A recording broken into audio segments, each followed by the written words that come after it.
In this video, I'll be teaching you 3 Roblox animation tips that you can use for Moon Animator. Also, shout out to these people who gave me this video idea.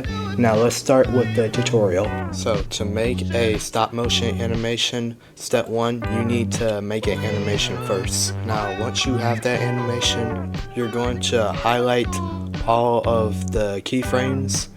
Then you're going to go to keyframe, edit selection, and then put your keyframes on non-style.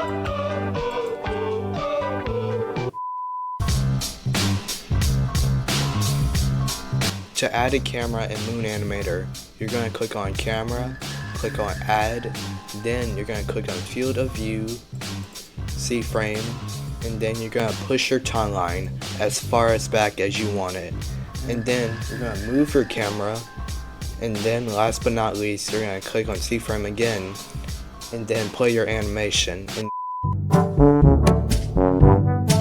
if you want to add subtitles in Moon Animator, all you gotta do is click on item, and then you're going to click on add effects, and then there you should see subtitles.